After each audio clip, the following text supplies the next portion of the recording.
না অনুভৱ বুলি কথা নাই। প্ৰফুল্ল বৰ্মন ডাঙৰীয়া মই ব্যক্তিগতভাৱে তেখেতৰ লগত কথা বতৰা পতা নাছিলোঁ, কিন্তু তেখেতৰ পৰিয়ালটোক আমাৰ ল'ৰা ছোৱালী সৈতে জানে আৰু এই অঞ্চলৰ মানুহেও জানে তেখেতৰ এটা বিশেষ ধৰণৰ জীৱন আছে।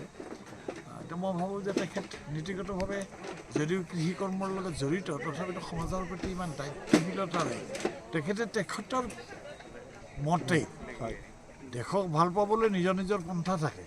সকলো মানুহে যে ৰাস্তাত জঁপিয়ালে দেশক ভাল পায়, দেশপ্ৰেমিক হয়, তেনে কথাও নহয়। আপুনি ঘৰৰ ভিতৰত সোমাই থাকিও সমাজৰ প্ৰতি মানুহৰ প্ৰতি কাম কৰিও দেশপ্ৰেমৰ পৰিচয় দিব পাৰে। তেখেতে যে মুকুতিৰ মুকনি এই গ্ৰন্থখনৰ নামটোৱেই কয় যে তেখেতৰ গ্ৰন্থখনৰ লক্ষ্য আৰু উদ্দেশ্যই হ'ল আচলতে মানুহৰ মুক্তি মানে আপোনাৰ বেজবৰুৱাও কৈ গৈছে আপোনাৰ মুক্তি মানে লেখাৰ মুক্তি, কথাৰ বাক স্বাধীনতা, আপোনাৰ মুক্ত জীৱন নিৰ্বাহ কৰাৰ স্বাধীনতা ইত্যাদি কথাই আচলতে মুক্তি। আমাৰ সমাজখন এতিয়া বান্ধোনমুক্ত কৰিবৰ কাৰণে এখন সংগ্ৰামৰ দৰকাৰ হৈছে। বান্ধোনমুক্ত বুলি কওঁতে ৰাজনীতিৰ পৰা চৰকাৰৰ পৰা বান্ধোনমুক্তিৰ কথা কোৱা নাই।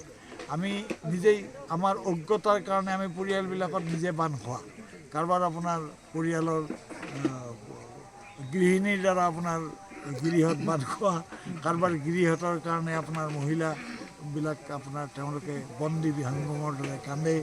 গতিকে এই মানুহবিলাকৰ সামগ্ৰিক মুক্তি পাবলৈ হ'লে সমাজখনৰ উত্তৰণ ঘটিব লাগিব, মানুহৰ দৃষ্টিভংগী সলনি হ'ব লাগিব আৰু আমি আমাৰ জীৱনবিলাকক ঐশ্বৰ্য বিভূতি টকা পইচাৰে মানুহ আপোনাৰ নহয়।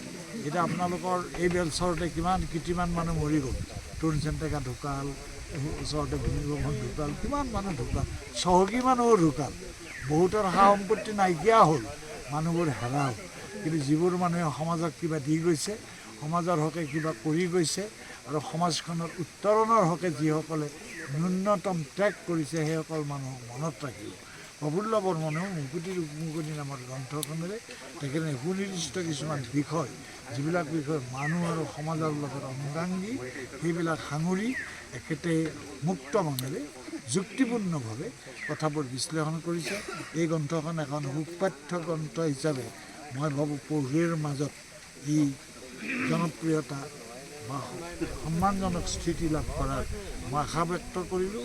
আৰু তেখেতৰ এই বয়সতো তেখেতৰ ল'ৰা ছোৱালীবোৰ ভাল হৈছে, তেওঁলোকৰ সহযোগিতাত মই ভাবোঁ যে আগন্তুক দিনত তেখেতে সাহিত্য চৰ্চা অব্যাহত ৰাখিব আৰু সেই চৰ্চাৰে যদি 10জন মানুহৰো আপোনাৰ মানসিক পৰিৱৰ্তন হয়, উচিত হয়, সমাজৰ প্ৰতি দায়িত্বশীলতা বাঢ়ে, সেই তেখেতৰ কৃতকাৰ্যতা বুলি আচলতে সমাজে জ্ঞান কৰিব।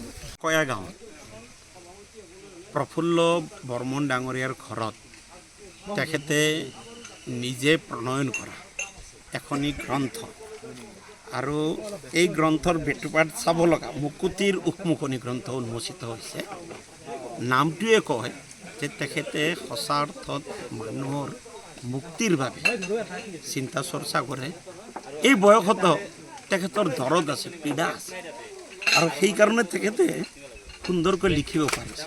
আৰু মই এষাৰ কথা বিশেষভাৱে মন কৰিছোঁ আমাৰ প্ৰফুল্ল বৰ্মন ডাঙৰীয়াৰ, তেখেত বিজ্ঞান মনস্কতাৰে উদ্বুদ্ধ আৰু বিজ্ঞান মনস্কতাৰে উদ্বুদ্ধ হয়, যুক্তিবাদী চিন্তা চৰ্চাৰে মানৱীয় সত্তাৰে উদ্বুদ্ধ হয়, সমাজৰ উত্তৰণৰ দিশত তেখেত অহৰহ চিন্তা কৰি আছে। সেইকাৰণে মই ভাবোঁ আজি এই নান্দনিক পৰিৱেশত যি এক অনুষ্ঠান, ইয়াত উন্মোচনী অনুষ্ঠান হৈছে, মই সভাপতি হিচাপে নিজে খুব আপ্লুত হৈছোঁ।